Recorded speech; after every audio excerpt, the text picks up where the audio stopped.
Welcome to info world galaxy. السلام علیکم، بسم اللہ الرحمن الرحیم۔ School based assessment 2024-25 first term کا اسلامیات گریڈ 6 کا پیپر کو ہم ڈسکس کریں گے۔ تو سب سے پہلے آپ کو یہ پتہ ہونا چاہیے کہ 10 نمبر کے MCQs ہوں گے، جن میں 1.5 نمبر کا ہر ایک MCQs ہوگا، جو کہ آپ کا 15 نمبر کا ہو جائے گا۔ سبجیکٹیو آپ کا 35 نمبر کا ہوگا۔ ٹوٹل مارکس آپ کے 50 ہوں گے۔ ٹائم آپ کو دیا جائے گا 1 گھنٹہ 30 منٹ۔ سٹارٹ کرتے ہیں۔ پہلا حصہ اول ہے معروضی سوالات۔ پہلا MCQs ہے کلمہ شہادت میں عقائد بیان کیے گئے ہیں، تو اس کا صحیح جواب ہے A توحید و رسالت۔ دوسرا MCQs ہے حدیث مبارکہ وَلَا تَحَاسَدُوا کے تناظر میں ہمیں بچانا چاہیے، اس کا جواب ہے حسد کرنے سے۔ سوال نمبر 3 ہے اللہ تعالیٰ کی صفت الرحیم سے ہمیں درس ملتا ہے، تو اس کا صحیح جواب ہے الف رحم دلی A۔ سوال نمبر 4 ہے اللہ تعالیٰ کا فرمان وہی اللہ ہے جس کے سوا کوئی معبود نہیں، وضاحت کرتا ہے، اس کا صحیح جواب ہے A اللہ تعالیٰ کی وحدانیت۔ رسول اللہ ختم النبیین صلی اللہ علیہ وآلہ وسلم نے تمام انبیاء کرام علیہ السلام کی امامت فرمائی، تو اس کا صحیح جواب ہے معراج کے موقع پر۔ سوال نمبر 6 اسلامی تعلیمات کے مطابق اپنی صحت کی حفاظت کرنے والا شخص خود کو محفوظ رکھ سکتا ہے، تو کس چیز سے محفوظ رکھ سکتا ہے؟ بیماریوں سے، صحیح جواب ہے A۔ سوال نمبر 7 فرمان نبوی ختم النبیین صلی اللہ علیہ وآلہ وسلم کے مطابق مسلمان اور کافر کے درمیان فرق کرنے والا عمل ہے، تو کون سی چیز فرق کرنے والی ہے مسلمان اور کافر کے درمیان؟ تو وہ ہے نماز، الف صحیح جواب۔ سوال نمبر 8 صفا کی درسگاہ قائم کی گئی، تو اس کا صحیح جواب ہے مسجد نبوی میں۔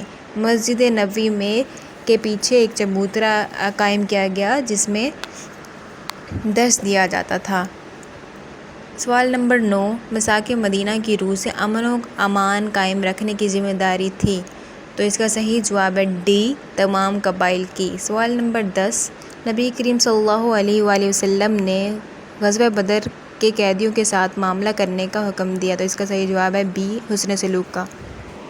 حصہ دوم سوال نمبر 11 عقیدہ رسالت کی تعریف کریں، اس کا جواب ہے انبیاء کرام علیہ السلام کے بعثت کا سلسلہ حضرت آدم علیہ السلام سے شروع ہوا اور آخری نبی حضرت محمد ختم النبوت صلی اللہ علیہ وآلہ وسلم پر ختم ہو گیا۔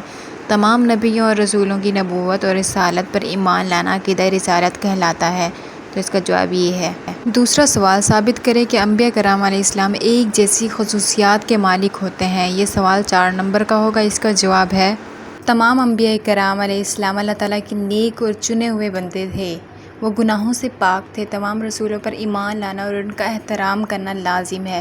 نبوت اللہ تعالیٰ کی طرف سے عطا کردہ خاص وصف اور مرتبہ ہے، یہ مرتبہ اپنی ذات، محنت یا کوشش سے حاصل نہیں کیا جا سکتا۔ تیسرا سوال ہے عقیدہ ختم النبوت سے ہمیں عملی زندگی میں کیا سبق حاصل ہوتا ہے؟ 4 نکات لکھیں، یہ کوسٹن بھی 4 مارکس کا ہوگا، اس کا جواب ہے عقیدہ ختم النبوت سے ہمیں عملی زندگی میں درج ذیل رہنمائی ملتی ہے۔ نبوت کا دعویٰ کرنے والے کو جھوٹا اور کذاب سمجھیں، اب اطاعت رسول صلی اللہ علیہ وآلہ وسلم ہی کی ہوگی۔ دونوں جہاں میں کامیابی نبی اکرم صلی اللہ علیہ وآلہ وسلم ہی اطاعت سے ممکن ہے۔ رہنمائی بھی صرف نبی کریم صلی اللہ علیہ وآلہ وسلم کی سیرت سے ہی ملے گی۔ یہ 4 نکات ہیں، اس میں آپ اور بھی ایڈ کر سکتے ہیں، یا آپ کی ٹیچر نے جو لکھوائے ہیں وہ بھی آپ لکھ سکتے ہیں۔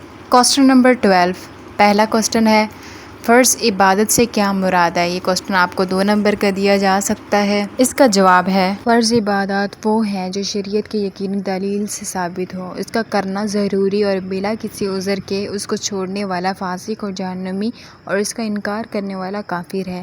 اس میں عامل مطلوب ہوتا ہے، جیسے 5 وقت کی نماز، روزہ، استطاعت رکھنے والوں پر زکوٰۃ اور حج وغیرہ شامل ہیں۔ یہ ساری عبادات فرض عبادات کہلاتی ہیں۔ سوال نمبر 2 عبادات میں احسن سے کیا مراد ہے؟ جواب ارشاد نبوی صلی اللہ علیہ وآلہ وسلم کا ارشاد ہے احسان یہ ہے کہ تم اللہ کی عبادت ایسے کرو کہ گویا تم اسے دیکھ رہے ہو، اور اگر یہ کیفیت نہ ہو تو کم از کم یہ یقین کر لو کہ وہ تمہیں دیکھ رہا ہے۔ احسان کی کیفیت انسان کو اس وقت حاصل ہوتی ہے جب وہ خشوع خضوع اور اخلاص کے ساتھ اللہ تعالیٰ کی عبادت کرتا ہے۔ خشوع خضوع کا مفہوم یہ ہے کہ انسان عبادت اللہ تعالیٰ سے ڈرتے ہوئے اس کی عظمت کے احساس کے ساتھ انجام دے۔ سوال نمبر 3، عملی زندگی میں عبادات کے کیا مقاصد ہیں؟ اس کا جواب ہے عملی زندگی میں عبادت کے مقاصد ہیں اللہ تعالیٰ کے سامنے جوابدہ محسوس کرے، والدین کے ساتھ اچھا سلوک کرے، پڑوسی کے ساتھ اچھا سلوک برتاؤ کرے، کاروبار میں جائز لین دین کرے، تعمیر معاشرہ میں مثبت کردار ادا کرے۔ سوال نمبر 13، پہلا ہے 2 نمایاں غزوات کے نام لکھیں۔ تو اس کا جواب ہے غزوہ احد اور غزوہ بدر 2 نمایاں غزوات ہیں۔ دوسرا سوال ہے غزوہ اور سیریہ کے درمیان فرق واضح کریں۔ تو اس کا جواب ہے غزوہ اس جنگ کو کہتے ہیں جس میں نبی کریم ختم النبیین صلی اللہ علیہ وآلہ وسلم نے خود شریک ہوئے ہوں، اس کو غزوہ کہتے ہیں، جبکہ سیریہ اس جنگ کو کہتے ہیں جس میں آپ ختم النبیین صلی اللہ علیہ وآلہ وسلم نے خود تو شرکت نہ فرمائی ہو لیکن صحابہ کرام رضی اللہ تعالیٰ عنہ کو اس کے لیے بھیجا ہو۔ تیسرا سوال ہے غزوہ بدر کے جنگی قیدیوں کے ساتھ جو حسن سلوک کیا گیا اس سے ہمیں عملی طور پر کیا رہنمائی ملتی ہے؟